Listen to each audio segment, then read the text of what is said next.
Hikaya.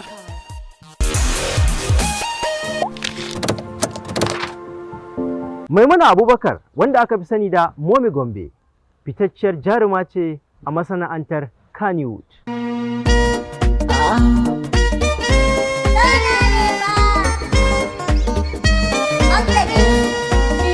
Momi Gombe an haife ta ne a garin Gombe. Ta ɗauki ra'ayin yin harkan fina-finai ne tun tana yarinya ƙarama. Momi Gombe ta samu nasarar yin waƙoƙi tare da manya-manyan jarumai irin su Adam A. Zango.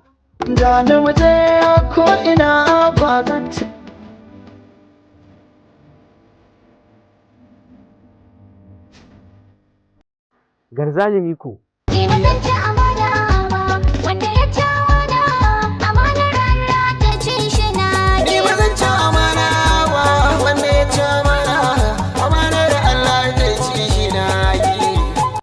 Kebbi International.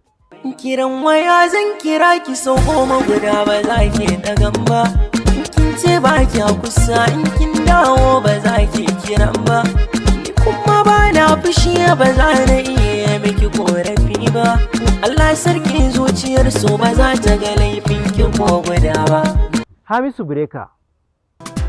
Garin ya shiru san ba na jin ko da tsuntsaye.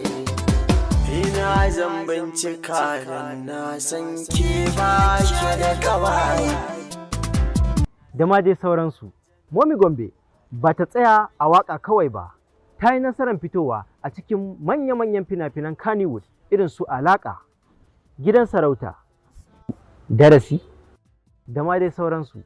Momi Gombe ta yi fice matuƙa a masana'antar Kannywood, inda take aiki ba dare ba rana domin faranta ma masoyanta rai.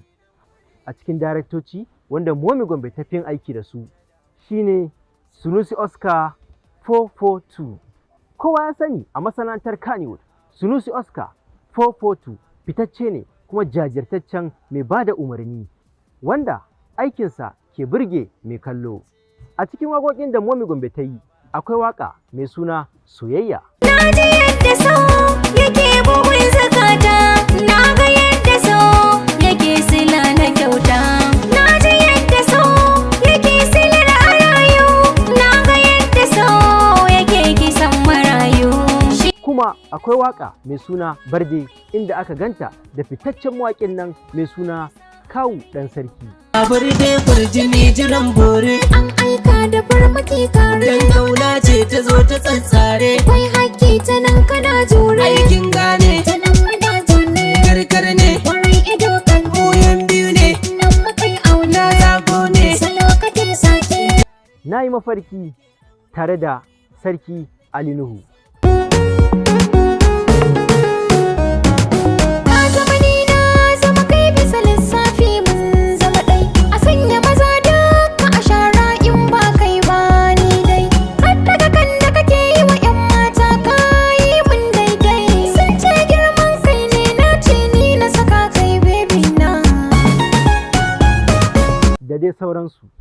Kar ku gajiya, ku ci gaba da kasancewa da mu a cikin shirinmu mai suna Hikaya, wanda ni Bash Safari na shirya kuma na gabatar. Bisalam. Hikaya.